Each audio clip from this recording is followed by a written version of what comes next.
हाँ, एसी के last lecture में हम लोगों ने ये पढ़ा कि आरएमएस वैल्यू कैलकुलेट कैसे करते हैं और आरएमएस वैल्यू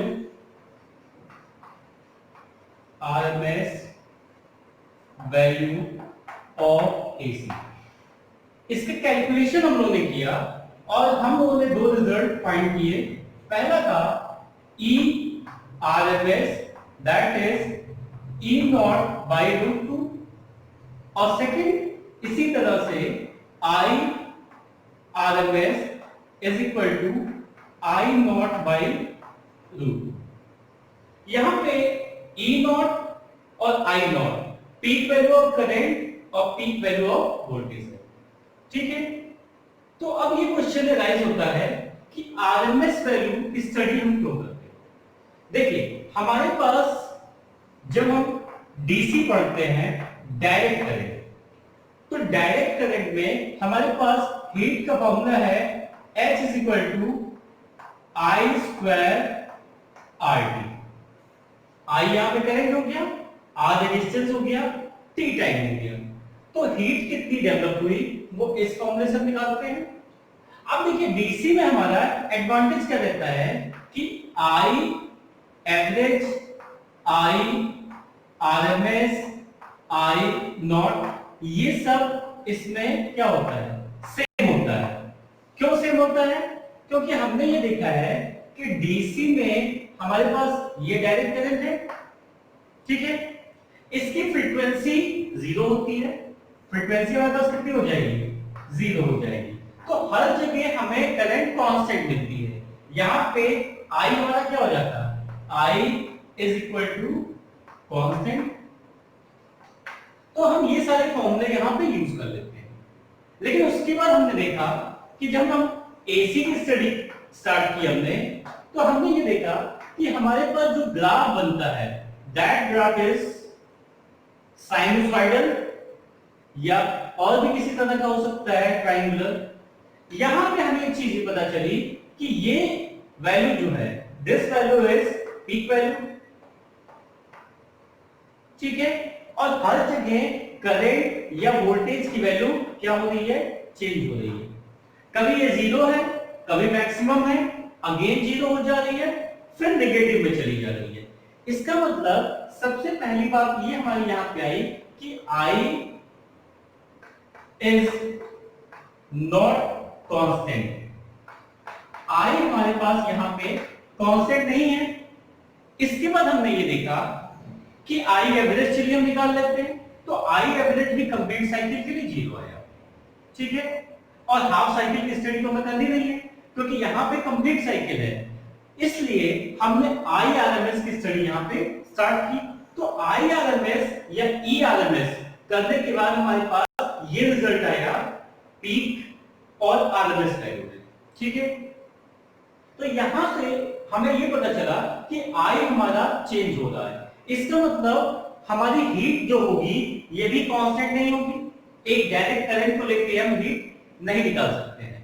तो इसके लिए हमने क्या किया, हमारे पास इंटीग्रेशन का मेथड है, जिसकी वजह से हमने एक स्मॉल टाइम इंटरवल dt में जितनी हीट एनर्जी प्रोड्यूस हो रही है उसको कैलकुलेट किया। तो हमारे पास एसी के लिए यहां पे फॉर्मूला आ गया कि dH is equal to I square R dt। ये हमने कैलकुलेट किया। स्मॉल टाइम इंटरवल के लिए करंट स्क्वायर हमने निकाला। अच्छा, अब हमारे पास फॉर्मूला यहां पे I इज इक्वल टू है, I is equal to I naught sine omega t. ये हमारे पास इंस्टेंटेनियस करेक्ट इक्वेशन है। तो यहां पे जब हमने वैल्यू इसकी पुट की, R को मान ले लेते हैं, तो R की जगह क्या आ गया? ये हो गया I not square sine square omega T dt, ठीक है। ये वैल्यू आ गई dH की हमारे पास। अब हमें यहां पे कैलकुलेट करना है for complete cycle. Complete cycle का मतलब ये हो गया कि हमारा time period 0 to capital T हो जाएगा।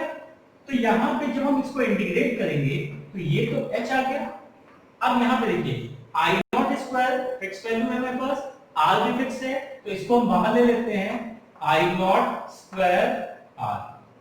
अब इसको हम इंटीग्रेट करेंगे, तो ये हमारा हो गया sine square omega T dt 0 to t।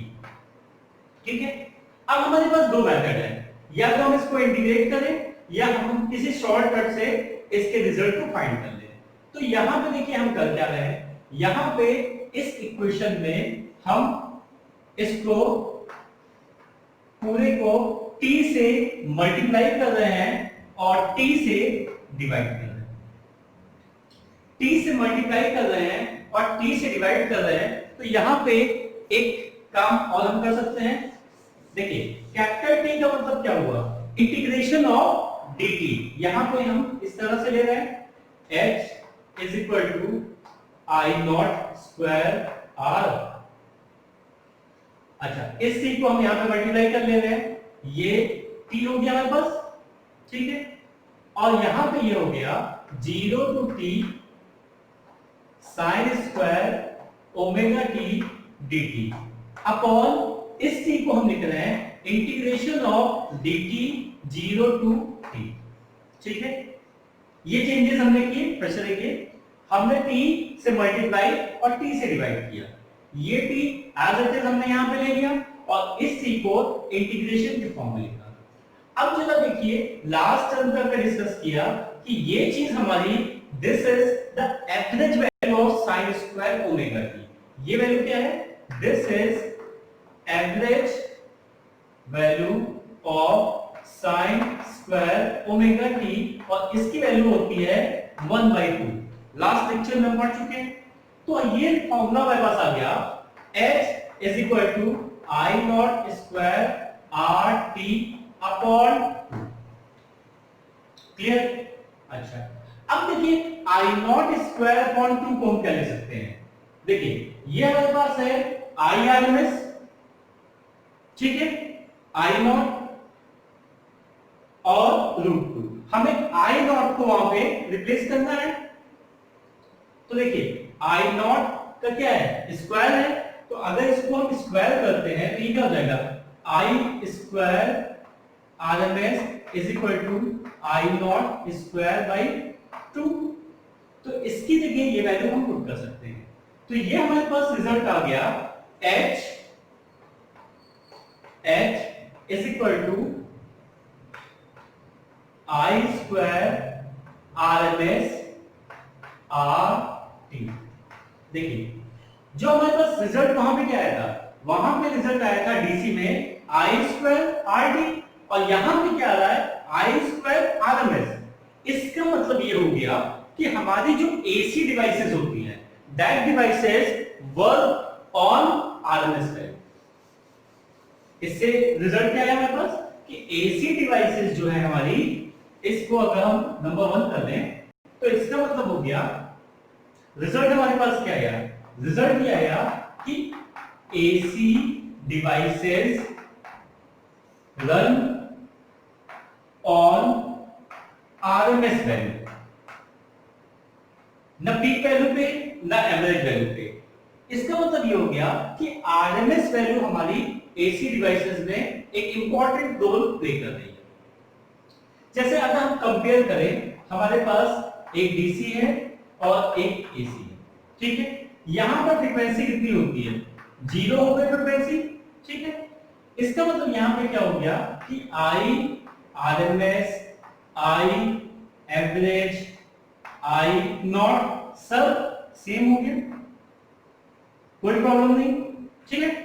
इसका मतलब अगर यहां पे वोल्टेज हमारा 220 है वोल्ट, तो ये इतना ही रहेगा, डीसी में चेंज नहीं होगा वोल्टेज। अच्छा, अब एसी में हम देखते हैं, एसी में आपने देखा होगा बल्ब खरीदते हैं आप, तो उस पर लिखा रहता है 220 वोल्ट, 230 वोल्ट, इस तरह के बहुत सारी चीजें लिखी रहती हैं। तो जो उस पे ये टर्म्स मार्क रहते हैं, that is not the peak value, not the average value, वो आरएमएस वैल्यू होगी। तो अगर यहाँ पे 220 वोल्ट लिखा है, इसका मतलब ये दिया हुआ है हमें ई आरएमएस, ई आरएमएस इतना दिया है, ठीक है। और हम गलती से इसको क्या समझते हैं कि ये हमारा पीक वोल्टेज है, but this is the RMS value. अब हमारे पास रिलेशन क्या है, E RMS is equal to E nought by root two. इसका मतलब ये हो गया E nought is equal to root two E RMS, ठीक है। अब रूट टू की वैल्यू होती है हमारे पास 1.414 और ई आरएमएस यहाँ पे 220 दी है। इसको सॉल्व करने पे हमारे पास अबाउट 311 वोल्ट आएगा। इसका मतलब देखिए क्या होगा, इसका मतलब जो वोल्ट हमें 220 वोल्ट दिया हुआ था, that was not actually 220, that is 311, इससे काफी ज्यादा है। इसलिए हम ये कंक्लूड कर सकते हैं यहां से कि AC is much dangerous than DC। AC हमारा DC से काफी डेंजरस होता है, क्योंकि DC में हमें जो पता चल रहा है कि 220 वोल्ट है वो एज इट इज 220 है थ्रू आउट, लेकिन AC में जो हमें मैक्सिमम वैल्यू हम सोच रहे थे 220 है, वो आरएमएस वैल्यू थी और उसकी पीक वैल्यू कितनी हो रही है 311। इसलिए हम कंक्लूड कर सकते हैं कि एसी ज्यादा डेंजरस है डीसी से। ये बातें यहां पे समझ में आई। अब देखिए एक क्वेश्चन और अराइज होता है कि आरएमएस वैल्यू तो उस पे रहती है, अब आरएमएस हम स्टडी क्यों करते हैं, ठीक है। ये क्वेश्चन अक्सर पूछा जाता है, तो आप इस तरह से ये तो बता सकते हैं कि उसमें हीट चेंज होती रहती है, तो वो डिपेंड करती है आरएमएस वैल्यू पे, और यहाँ पे आई कांस्टेंट रहता है इसलिए आई स्क्वायर रहता है। एक चीज और देखिए ध्यान से, हमारे पास बहुत सारे डिवाइसेस हैं, ठीक है, तो उसमें हमें क्या होता है, जैसे अगर डीसी सोर्स दिया है और एक एसी सोर्स दिया है, तो डीसी सोर्स में अगर हमें पावर निकालना है तो हम डायरेक्ट फॉर्मूला यहां वी आई लगा देंगे, ठीक है, ओके, क्योंकि आई कांस्टेंट है हमारा, ये चीजें कांस्टेंट है, इसलिए हम पावर ऐसे निकाल सकते हैं यहां पे। लेकिन यहां पे क्या होगा, यहां पे जब हम पावर निकालेंगे तो हमारा वी चेंज हो रहा है। जैसे हमने अभी निकाला कि वोल्टेज हमारा कितना है, पीक वोल्टेज 311, जो हमें आरएमएस के टर्म में 220 वोल्ट दिया रहता है, ठीक है, और आई भी हमारा उसी तरह से चेंज हो रहा है। इसका मतलब हम एसी डिवाइसेस में आरएमएस वैल्यूज पढ़ते हैं, क्योंकि आरएमएस से ही हमें हीट यहां पे मिल रही है, ठीक है। अच्छा, तो यहां पे जब फॉर्मूला यूज करेंगे तो वी आई यूज करेंगे, और सिमिलरली यहां पे जब फॉर्मूला यूज करेंगे तो वी की जगह हमारा हो जाएगा V RMS multiplied by I RMS. तो इस वैल्यू से हम यहां पे पावर निकालेंगे, इस तरह से पावर नहीं निकालेंगे।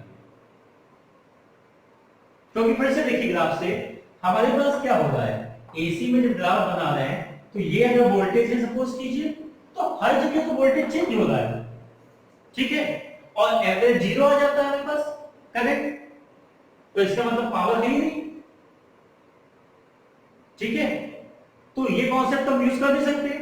हाफ साइकिल इसलिए नहीं ले सकते क्योंकि ये हाफ साइकिल बिना कैलकुलेशन के रह जाएगी, इसका कोई इंपॉर्टेंस नहीं होगा, इसलिए हम यहाँ पे आरएमएस वैल्यू निकालते हैं, जिससे हमें इसका पूरा कैलकुलेशन मिल जाता है, कितनी हीट यहाँ पे डेवलप हो रही है और कितना पावर यहाँ पे प्रोड्यूस हो रहा है। तो हम आगे चल के ये फॉर्मूला एसी में यूज करेंगे, इसमें कुछ टर्म्स और भी यूज करेंगे जो सर्किट थ्योरी में हम डिस्कस करेंगे। तो अभी इस लेक्चर में बस इतना ही कि आरएमएस वैल्यू हम क्यों यूज करते हैं, ठीक है, और डीसी में P VI क्यों ले लेते हैं, यहाँ पे आरएमएस वैल्यू क्यों लेते हैं, ये सारा एक्सप्लेनेशन इसमें हम लोगों ने डिस्कस किया। अब नेक्स्ट में हम लोग डिस्कस करेंगे सर्किट थ्योरी, ठीक है।